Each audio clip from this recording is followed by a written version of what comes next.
Sustainability can often seem like a depressing catalog of doom and gloom. But although we face serious challenges, a better and more sustainable future is possible. Welcome to Sustainable Planet.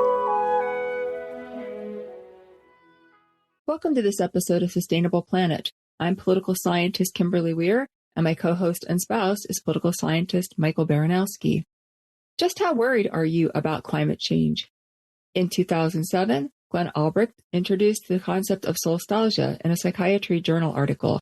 He'd been studying the effects of coping with persistent drought and the environmental scars caused by pit mining in rural Australia.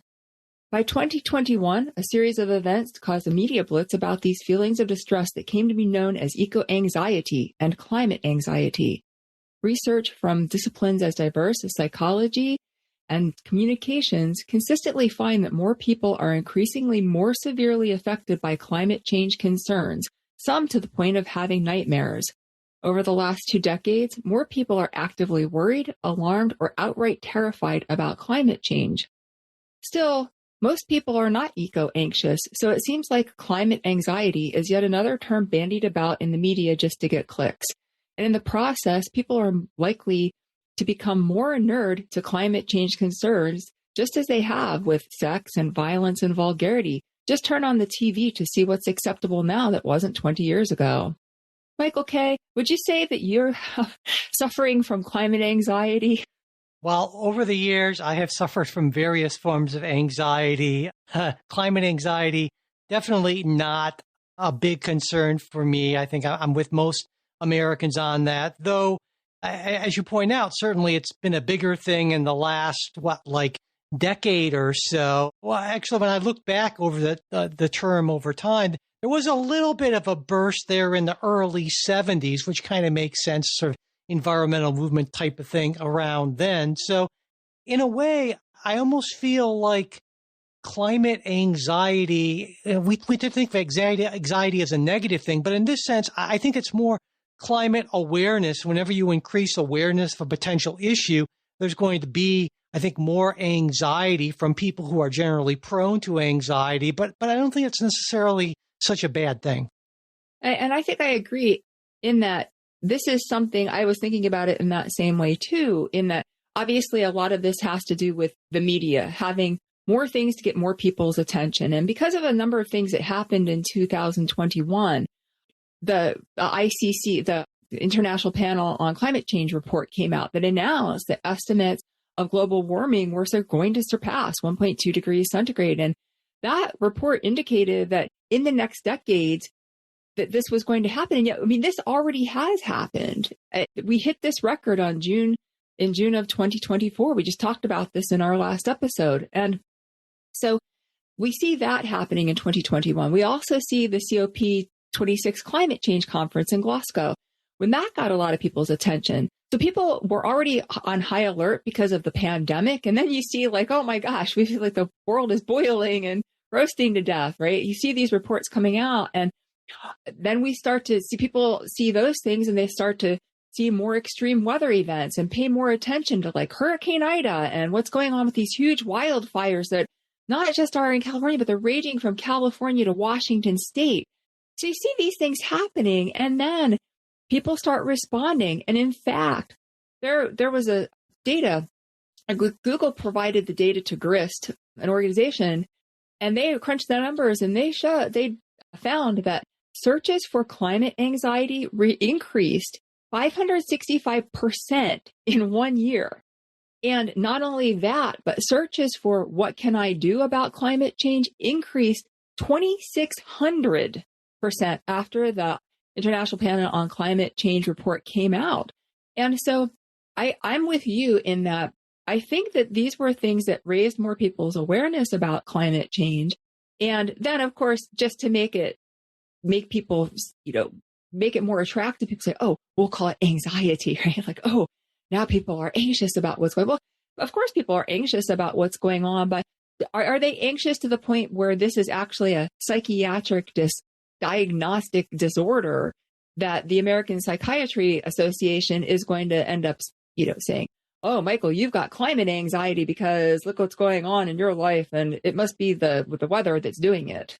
Well, to be clear, as I may have alluded to, I don't know, I can barely remember what I said 30 seconds ago, but what I may have alluded to is that oftentimes many of the people who are quote unquote diagnosed with climate anxiety are people who have more generalized anxiety disorders, and that just kind of comes along for the ride. I don't know that I think it's highly unlikely that there's some just normally mentally very healthy person that in just this one area is anxious. That seems rather unlikely to me.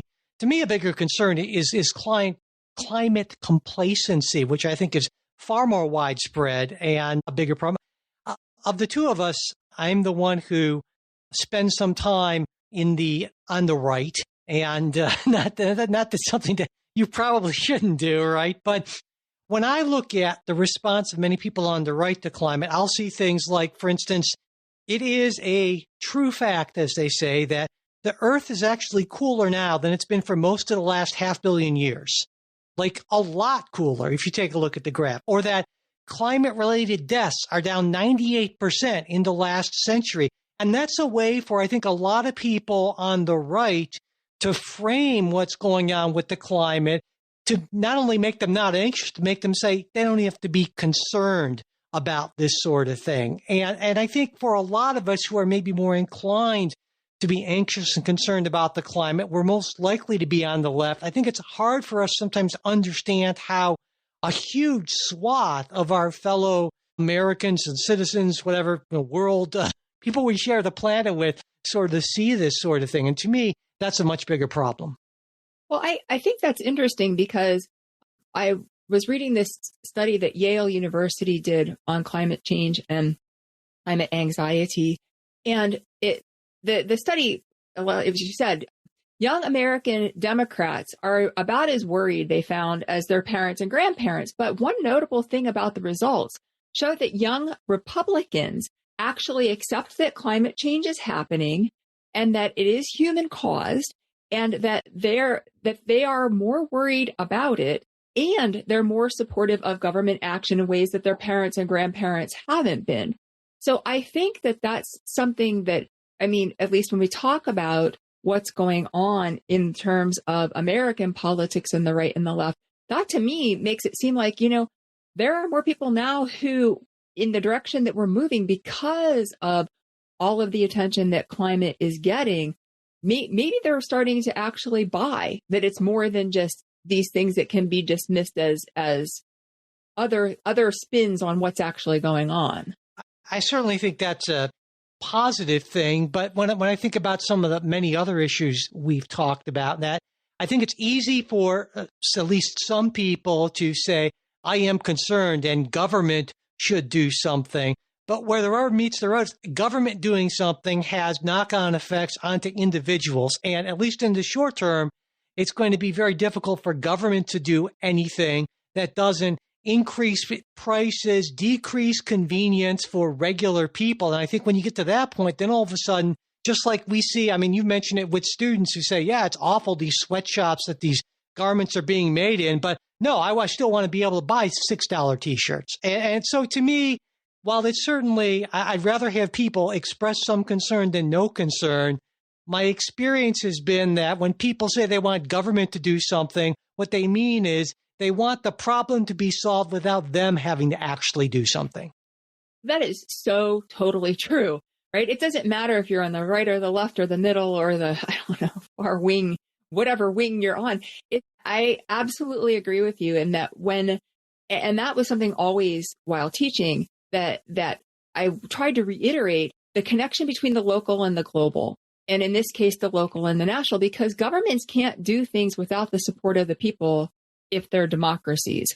And they need people to be able to buy into these things and actually be willing to commit to these changes. And that we certainly see a disconnect, because it's like a lot of other issues that we confront in society today is we want a pill to make it go away. We want a quick, easy fix to make this problem go away. And that, unfortunately, is not the reality of what we're dealing with and what we're facing with climate change. And I think, I mean, as a international political economist, to me, I see this without question is the underlying problem of climate change is capitalism. And we've talked about that in previous episodes too. And as we've talked about also, capitalism isn't just going to go away. So we've got to figure out a way that we can address these issues. And getting back to specifically climate anxiety, people are concerned about what's going on. And so the American Psychiatric Association published a survey in February of 2021. And I mentioned February specifically just to note that it was prior to COVID, that the pandemic, that this came out, and found at that time that 56% of US adults thought climate change was the most important issue facing the world today. So even if people aren't actively doing something about it and taking action, it's on people's mind and people are concerned about it. And they've also found, that same study found, that almost half the people between ages of 18 and 34 were actually stressed out about this. And I expect that with the pandemic, more people were needing more mental health services.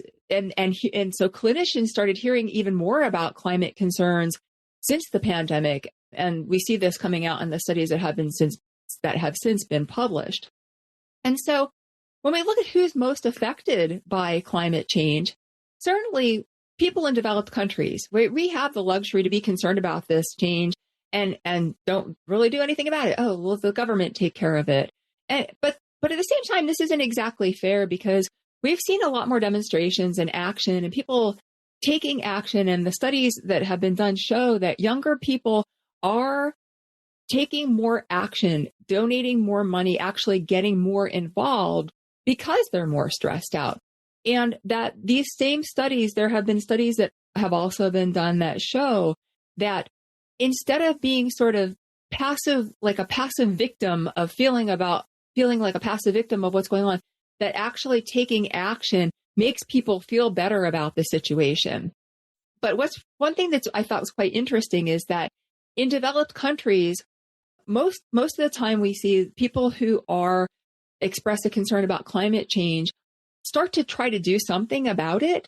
But in the case of Japan, where apparently they're very concerned about climate change, reportedly they haven't done anything to change their behavior, which I think is interesting, but also goes to the point of what we were just talking about of, well, somebody needs to take care of this, but it's not going to be me. Yeah. And that's why, it reminds me of a conversation I had. This is going to sound like it's not connected, but a conversation I had with someone I was talking to, interviewing on the Politics Guys, and we were talking about standards of living. And I made the point that, well, it seems like people are economically in much more precarious situations. And he said, well, you could look at it that way, but you can also look at it as now people want so much more and they demand $1,500 phones and $50,000, $60,000, $70,000 vehicles and multiple vehicles, whereas in the 50s and 60s, the demands were so much lower. And I don't think that changes at all. I think once expectations for consumption have been raised to a point, I don't think we've ever seen them drop back down again. And so, while I'm not climate anxious, I think any sort of solution that revolves around a mass number of people, enough people changing their behavior to make a difference, is bound to fail and fail miserably, which is why I've sort of put a lot of my eggs in the basket of hoping technology will save us before it destroys us, because honestly, I don't really think that there's any other option. Well, and there was a study that was done in 2018 showing that suicide rates in the United States and Mexico actually increased with the average monthly temperature increases, an indication that some people are really stressed out about what's going on. But even at that, it's not changing people's behavior enough to actually effect real meaningful change.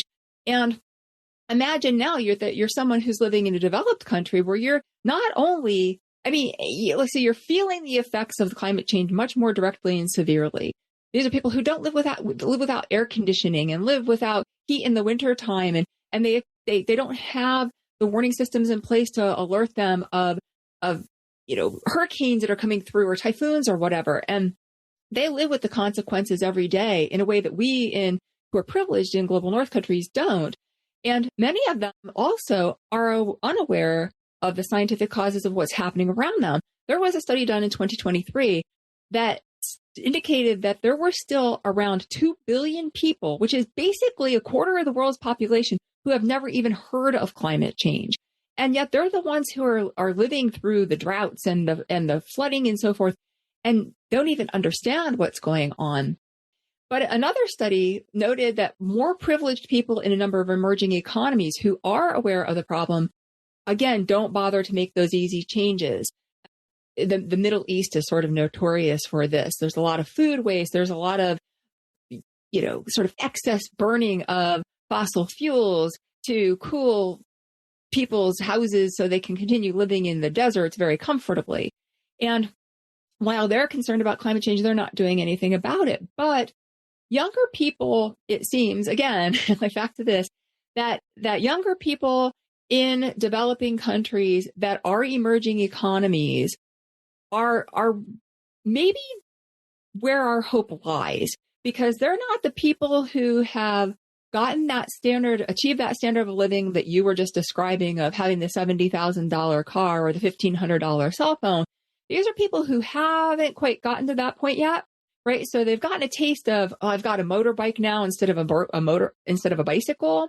I've got like a 3G phone now instead of a flip phone. So they've got these sorts of things, but so I kind of feel like maybe that's where our greatest hope lies. In the Philippines, for example, they have to deal with a lot of terrible typhoon-y related water, flood, wind incidences, and sorry, go ahead. No, I was saying bad stuff. Yeah, not a good place to be. And so 92% of young Filipinos thought the future is really frightening. And that's versus 68% in the US, which is still kind of high for young, 77% of young people in Brazil felt their government was irresponsive to what was going on, versus 58% to people around who were other people who were surveyed in these 11 countries. And of the 10 countries surveyed, 3 of them, the 3 that were emerging economies, were at the very top for very extremely concerned about what was going on. And so there are a lot of climate deniers in the United States. To put the United States second to last on the list. Notably, the only developed country that was in the study was Nigeria, and it was 6th on the list. But that actually makes sense because a lot fewer people have access to this sort of information. Like I talked about, those 2 billion people in the world who just don't even know, aren't even aware of climate change. And, I think a lot of the climate, well, I guess say it's hard to differentiate, I think, at times, climate anxiety and weather anxiety. And they're connected, or some people would say they're connected. But as an old person, I could say back when I was growing up, there wasn't all this what we call weather porn, I guess, today. And that definitely has made me more, I don't know if you use the word anxious, but, you just have these alerts pop up and watches and warnings. And back in the day, it was, well, if you saw a funnel cloud get into the basement, but otherwise you weren't anxious because you didn't know about that. So I think a lot of the anxiety is being driven by just this weather reporting that has just gotten insane, essentially. And again, this goes back to this sort of thing that it's like that snake that feeds on its own tail, right? The more news that's out there about the weather and how extreme it is, and the new fancy terms that they come up with to make, like, oh, you've got the cyclone bomb and all of those sorts of terms that are used, just heighten people's awareness and concerns. And then it just feeds on itself, and it just keeps going around and around. It keeps exacerbating the issue and the problem. And meanwhile, the root of the serious underlying problem is that this detracts from actual things that could be done, because people are distracted from what actually needs to be done, and distracted over here with social media and all of those sorts of things. It's very, well, I'm not going to go on off a Marxist tangent, but this is just a different sort of opiate of the people, right? That distracts people from actually looking at real problems and doing something about it, and bringing people together to do something about it. Yeah, and I think, to say it's important to keep in mind that modern media is awesome at stoking fears and increasing anxiety, but is horrible at actually bringing people together to really think and collaborate on solutions. And so it just makes the situation that raising awareness is great, but if that's as far as it goes and raising awareness means getting people angry and anxious and then just leaving them there, then that possibly even makes you worse off than you would have been otherwise. And there are a lot of legitimate causes for people to be concerned, right? Natural disasters are one of the causes of climate anxiety and eco anxiety. The extreme weather patterns that we've been seeing. The fact of the matter is summers last longer. Daily temperatures are higher. Like we talked about last week, and I just mentioned again, as of June 2024, we had the hottest year on record yet. And in addition to these things, we see other environmental degradation, like what raised Glenn Albrecht's concerns in the first place in rural Australia with the mining and the wildfires. And we see habitat destruction, and we hear about threats of, extinction all of the time. And so on top of what you were just mentioning, a lot of times, maybe it's just weather, because we're getting this inundation with weather and what's going on with weather. But we also get that inundation from everything else. Oh my gosh, look at these pictures from X, Y, and Z. Here, this is the last, white rhino that's going to ever exist because they're gone after this one dies. And so on top of experiencing and living through these events, we've got this media hype that they're doing this for this own gain because they're the part of this capitalist system that needs us to consume more. And in this case, what we're consuming is that media. And, multinational corporations subversively manipulated us into believing that we're responsible to reduce our carbon footprint and recycle and buy eco-friendly products. And then we've got people who are frustrated with governments that react rather than being proactive. And yet it comes down to the same thing again, which is the consumers are still the basis of all of that's going on here. That and the fact that we've got also just a huge economic disparity around the world where an overwhelming majority of the world's people are still don't have their basic standard of living met. And so we've got all of these things going on together. And then it brings us to how much time do we as individuals actually have to deal with these issues? Yeah, and I think there's also a school of thought that would say that, only suckers recycle and do all these things. I mean, we're walking around here with our house thermostat at 78 in the summer and doing all kinds of recycling thing. It takes all this time, and someone could reasonably say, well, what's the overall carbon footprint effect of all this stuff that you would do? And we'd have to say, well, it's basically minimal, essentially. And the only way to get this on a mass level would be to actually price consumer goods, to price energy at a level that would force people to actually pay the real long-term costs. And without doing that, then I can understand why people would say, well, why should I bother doing this? Go through all this inconvenience when the effect is essentially minimal, and bother myself and take all this time. What's the point of that? And I certainly get that response. And that's regularly what, throughout my academic career, that was the thing that students always were asking, like, why should I bother? I'm so overwhelmed by everything going on. And does it really matter if I make these changes? And as we've talked about in so many other episodes already, even though the onus is put on us and that's unfair, small wins do matter. And the little changes we make do actually help to put a dent in to even if it's raising awareness or even if it's keeping some stuff out of landfills. I mean, and then there are those really easy things we can do, like waste less food. That can make a humongous difference. I mean, that's one of those things, like waste less food, just forego eating meat, one meal a week. Those are really easy things that make some of the biggest differences. So each of us needs to decide what we can sanely commit to doing, right?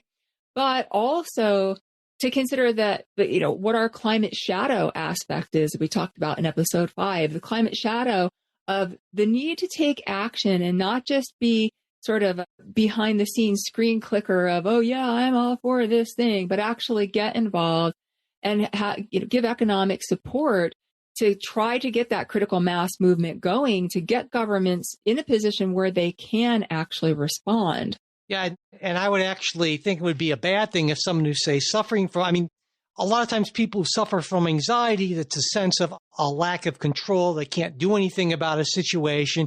And if someone's suffering from climate anxiety and then they start doing things like recycling, turn up their thermostat, and it makes them feel better, well, that's great at an individual level, but it actually could be worse because any sort of solution, whether you're like me and you think a solution has to focus on much more focus on technology, and that's, or if you just think it needs to be on different sort of government conservation efforts or some combination. If people feel like, well, it's up to me and government isn't going to play a role, I can't do anything about that, then I don't think we're going to get very far. And I would almost want people to encourage people, yeah, it's important to do these things because they can scale up, but without government level and intergovernmental cooperation level efforts, I don't think we get that far. And I think that that's why I was trying to kind of iterate that it's sort of a two-level game in terms of at the individual level, we as individuals need to do something in order to be able to support the action that has to happen at a higher level.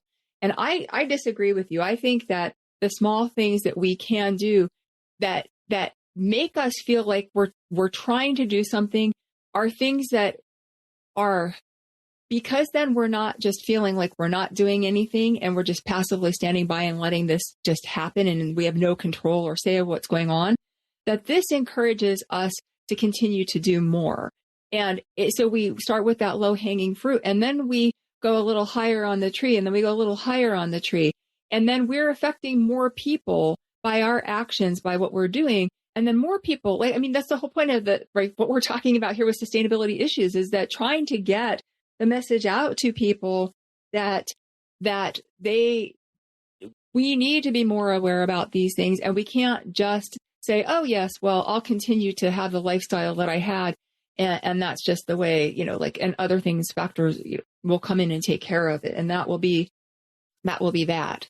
Yeah, I think in the end, when it comes not just to this, but a lot of these sustainability issues, you are perhaps more optimistic about people than I am, whereas I'm more optimistic about technology. I tend to think that people are not going to change, but technology can change the basic underlying rules. And so I think you feel that there's maybe more room for people to change their hearts, to change their minds in ways to sacrifice for the greater good.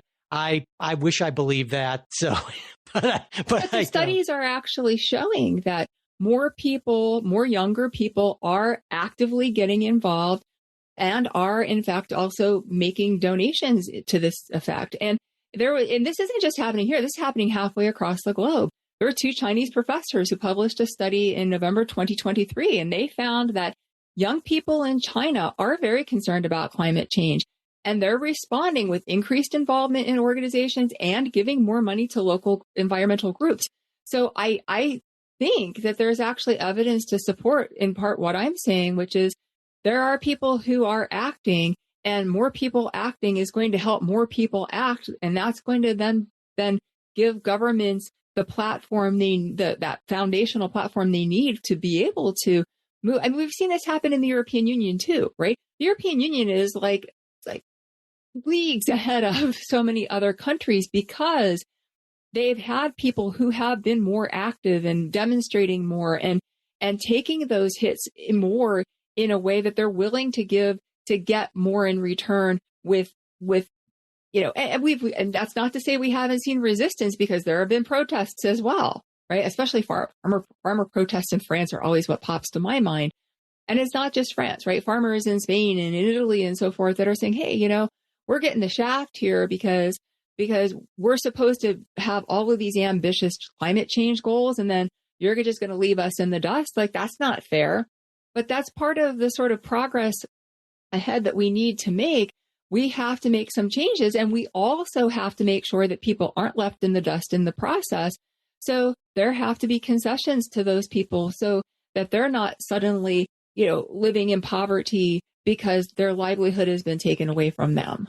And to be clear, I'm not saying that these things aren't happening, like the thing you cited in China and Japan, and increased awareness leading to increased donations to environmental organizations. I think that's certainly a good thing. But to me, it's sort of like we're we're in this, I don't know, this rowboat, what have you, that's taking on a gallon of water a minute, and we're able to all of a sudden bail instead of an ounce, we're able to bail 2 ounces a minute. But we're still going to go down, and we're taking on even more water. And so the answer is to patch the boat. And to me, technology is patching the boat. We're never going to be able to bail as quickly as capitalism will have us just take on more and more and more. And so that's why I think we just have to look to technology to save us. But I know you have your doubts about that.